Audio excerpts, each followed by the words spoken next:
I'm a curious person. I've always wondered how much Botox it would take before the face just couldn't absorb anymore and it destroyed all intelligence and all morality. Well, I think Nancy Pelosi went about she went a gram over, you know?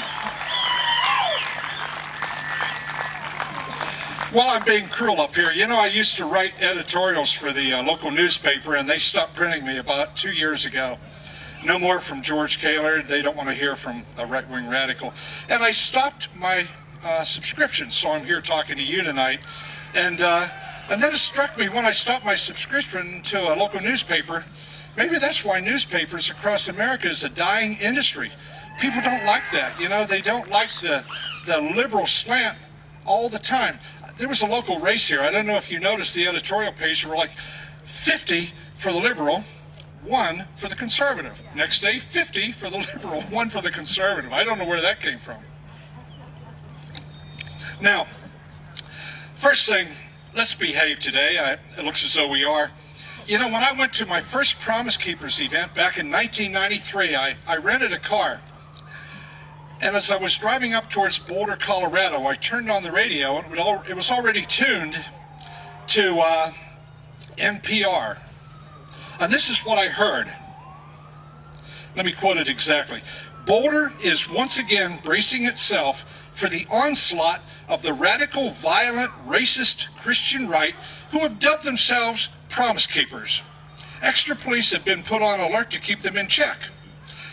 I learned later that there had been no arrests, no complaints, no parking tickets, and absolutely no littering.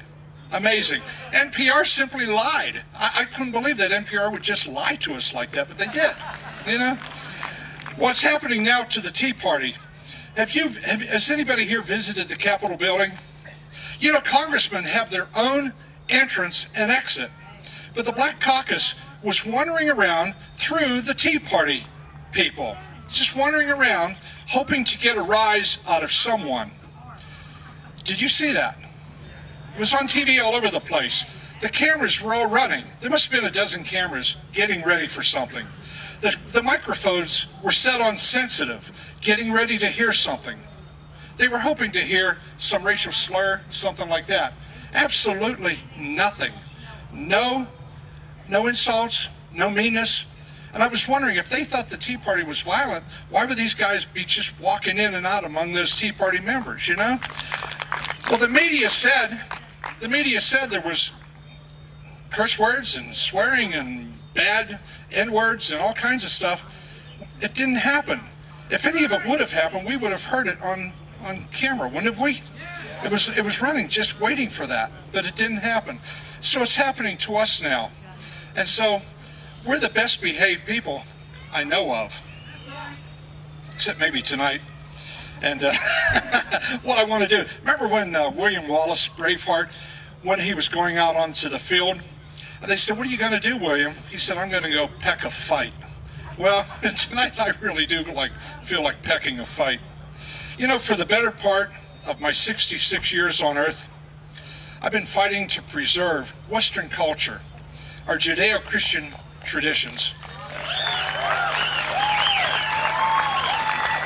You know, even when I was a touring rock and roller back in the 60s, I was patriotic, and I did a few things for America that they asked me to do back then, and I have a little plaque for it to show for it. Still not allowed to write about it, but I don't know if I'm winning that fight now. You know, I've been fighting this fight for all these years. In 2008, 52% of American voters went for a radical socialist of unprecedented, unknown origin. The little we know isn't good. President Obama spoke fondly of his mentor, Saul Alinsky. What did Alinsky say? Well, his most famous quote is this: "We must sometimes destroy a country's economy before the government can take over." You know, the latest outrage is, of course, is the hostile takeover of health care. The 159 new boards and commissions, not to mention the thousands of new IRS agents that have been hired to control us. Other speakers are going to talk about this later, but I just have a couple of thoughts on that. In Massachusetts, they already have the plan that we are to have. It's going to come about in 4 years. You know, people are already going to the hospitals expecting free health care. It's not happening, is it? No, it's it's not going to happen for 4 years. Can you imagine buying a car, paying for it for 4 years, and then you get to drive it? At any rate, in Massachusetts, health care has gone up over 10 times what they thought. And now health insurance companies are being forced to sell policies that they're going to lose money on. Our Constitution guarantees our right to health care, the same it guarantees our right to eat. But the government does not control farms any more than it can control our source of health care. Our President and Congress have exceeded their power. They're in violation of their oath to the Constitution. You know, is anybody here a political history student? Have you heard of Cloward Piven? Cloward Piven, the strategy for destruction of capitalism. Make the people dependent on the welfare state, destroy the economy so the welfare recipients can't be supported. Anarchy and chaos erupts when welfare state riots and destroys the country. You know, I awaken every morning knowing that I and each of my children and grandchildren are trillions of dollars in debt.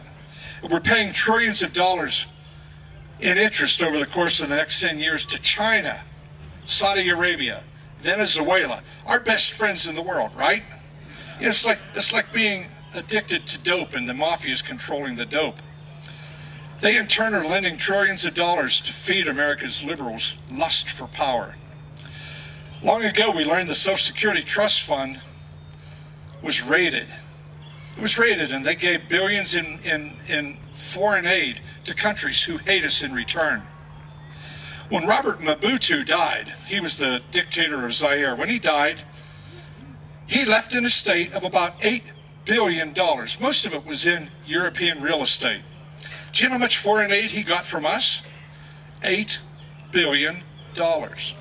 No wonder the countries that we give foreign aid to, that we borrow the money from China to give it to them, no wonder they hate our guts. They're not getting anything from us except a hatred for us.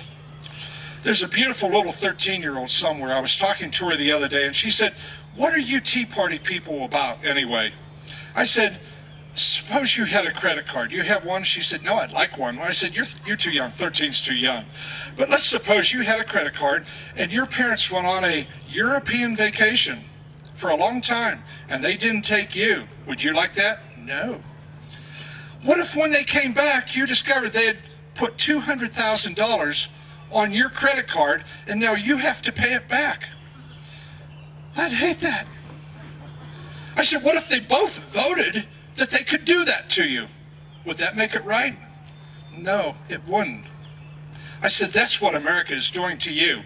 We have put you $200,000 in debt, and we're putting you into debt more as fast as we possibly can. And that's what the Tea Party is trying to stop. That's what you are trying to stop tonight. I have a fantasy of Ronald Reagan coming back to life.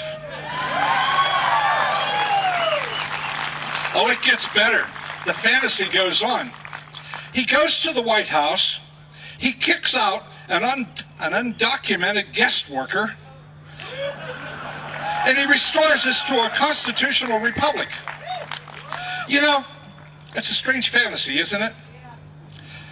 It isn't likely Reagan's going to come back. Christ did, but Reagan, I think we won't see him until we're on the other side of the veil. You know, but we can do this ourselves. This fall, we'll only vote for candidates who swear to sponsor legislation to repeal unconstitutional legislation. Repeal the health care bill. You know, with a supermajority and a veto-proof Congress, we can repeal health care and every other socialist scheme. We can even impeach if we have to for violation of oath of office. We can do that. Yes, America is broken and America is broke. But with your help, we can return this country to greatness. Thank you so much.